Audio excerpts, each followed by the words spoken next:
Batteries can be wired in series or in parallel, and it's important to understand the difference between the two if you're working on electrified hardware, because it will inform you when you're working on hardware what exactly it is that you're dealing with. And an example of that would be if you know that you are working in a 24 volt system but you have only two 12 volt batteries, you might say to yourself, why is that the case? Well, understanding the difference between wiring them in series versus parallel is how you understand that. Let's move on.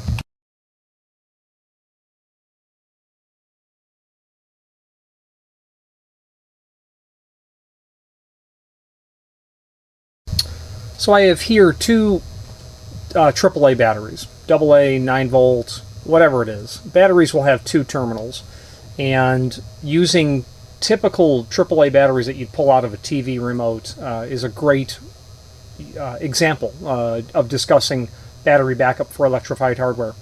Batteries, whether it be a AAA or a 12 volt battery seen kind of over here for use in backup for power supplies, are going to always have two terminals. A DC voltage, which is what batteries are. There are not AC batteries. There are no AC batteries. Will always have a positive terminal, and then the other terminal or end of the battery is negative. The negative is the black wire. The positive is the red wire. The reason that there are two different terminals is because electrons flow through the circuit. That's how electricity flows. It's electrons. This one bumps into this one. That one bumps into the next one, and it flows around. It's a positive terminal to a negative terminal. That's in series. If I were to take some wire and wire the two positives together and take that to the positive terminal, and the two negatives together and take that to the negative terminal, that would be wired in parallel.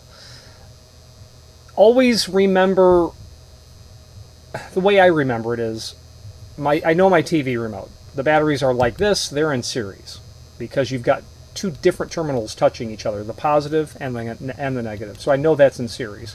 If they're not touching like that, then they're probably in parallel. Now, why does it matter to us in the study of electrified hardware? It matters because of the fundamental principle that in one scenario, your voltages add, but your amp hours do not add. Meaning your voltages are additive and your amp hours stay the same. In the other scenario, your voltages stay the same, but your amp hours are additive. Okay? Let's take a look at an actual example of discussing that.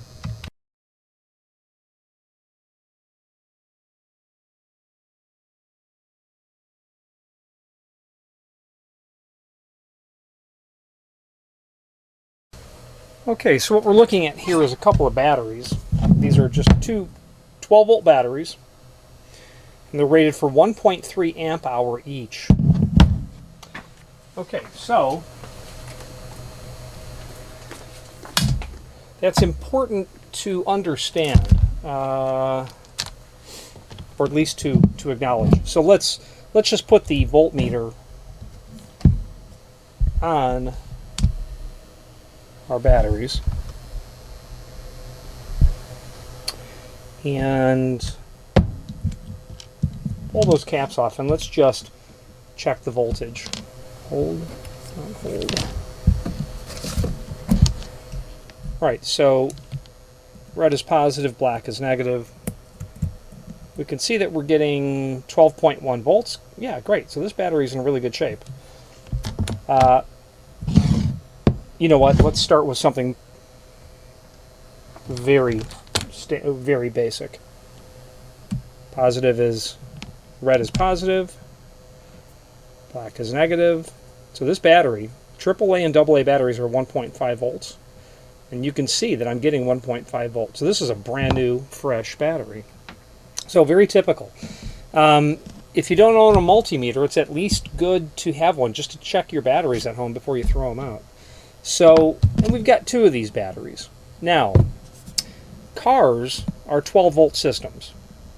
That's just the way it is, accepted as fact. Access control in our industry is generally 24 volts. This is a power supply board. This is a load. This is a motorized latch retraction for a Conair 16 or 1786. That's a load. That's a power supply, even though it's missing the transformer. It doesn't matter for this video. This is just happens to be the power supply. The conductor is the wire that connects everything together. And then the switch is the final part of a circuit. There are 4 parts of the circuit. Now, this is absolutely 24 volts. The load, the latch retraction, power supply, this is representative of the power supply, included these two 12-volt batteries, but we just said this is 24 volt. Well, how does that work? Well, let's study it. I had already said that when you put the batteries together in series, the voltage is cumulative. So, if I put 2 of these batteries together, let's see what I get. In series, I should say. Look at the voltmeter. I was getting 3.1 volts. And that's what I mean by the voltage being additive. When you put batteries in series, the volts accumulate. They're cumulative. Okay? That's really important. That means that if my remote has 2 of these batteries in it, I've got a 3-volt remote. So I need 2 of these together in order to get to 3 volts. Okay. That's why sometimes changing one battery allows you to keep getting life out of your remote. However, we said that we've got a 24-volt system. Okay, so let's go back. When the batteries are in series, we just demonstrated that voltage is additive. So I'm going to take the 1.5 volt that this is rated for. So we've talked about those voltages being additive. So the other component of the voltages being additive is that you have, for lack of better terms, the life expectancy out of 2 batteries when they're installed this way is the same expectancy as if it was 1 battery. Okay, so if you could use this, let's say it lasted 12 months, this will still last 12 months. Okay, the interesting thing is we've got 2 12-volt batteries here. This retrofit kit shipped with 2. Well, that's informing us. That's 24 volts. 12 plus 12 is 24. That, when you have an understanding of how batteries work, we know that we're going to have to wire these 2 batteries in series. Because the only way we can get to 24 volts is by putting them in series, as we just simply demonstrated with our 2 AAA batteries. Now, the downside of that is our amp hours will stay the same. So we're adding the voltages, but our 1.3 amp hour, we don't get extra time out of this. So what you could end up doing is, if you wanted to have more battery life, you would have to use 24 volt batteries. You would wire them in parallel, and then what happens there is your amp hour becomes additive. So let's take these 2 batteries and let's put them together in series and then in parallel, and let's check the voltage in both ways, because we tested these in series, we know it works. Let's test these in series and in parallel as well. I don't have an easy way to connect wires to the end of these, but I do to these. So let's do that now.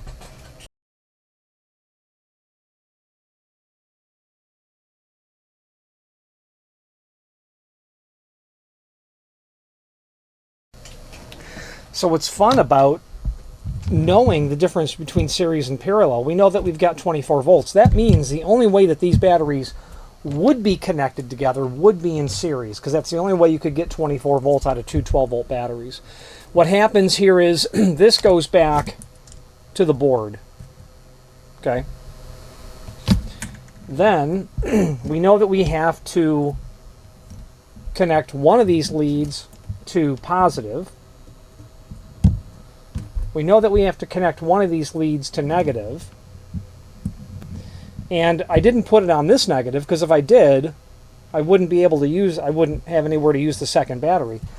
That leaves us only the final connection of a red to a positive, a negative to a positive battery terminal. So when I connect the black to the red, and indeed that's all the wires that are included here, so that process of elimination is helpful. Now I have a positive lead going to the board. I have a negative lead going to the board. And then, just like my AA batteries, I have a black and a red, a positive and a negative touching. These two connections are in the center. This end is the same as this wire going back. This end, the far left, is the same as this wire going back. That's in series. Now, let's take this a step further now. Let's leave those wired. We've got them wired. So the ultimate test here is we should be able to see 24 volts if I were to put the voltmeter on these two wires. So let's see if we can get them out of this quick connector. I'm gonna pull that out separately, not let them touch. If you were to do an internet search for shorting out a car battery, you're going to see something that's, you don't want to touch these terminals is what I'm really driving at. Touching them would cause a very quick short to occur. So let's touch our battery terminals together.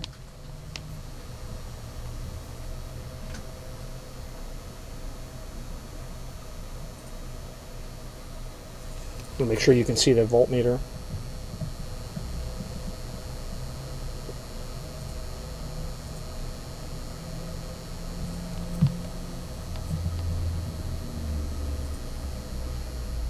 .3 volts.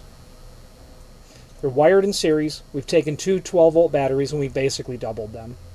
Okay. That proves that theory. Now,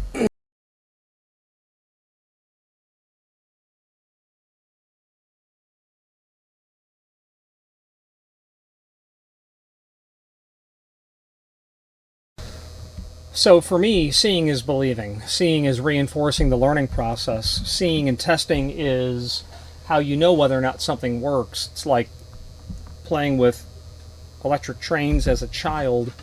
You may not understand that that's all DC, but when you reflect on those childhood experiences later, when you have a bit of working knowledge about low voltage and DC circuits, a lot of things really start to make sense. So if you ever did like I did and took all the tracks you had and connected them together and realized, yeah, the train stops.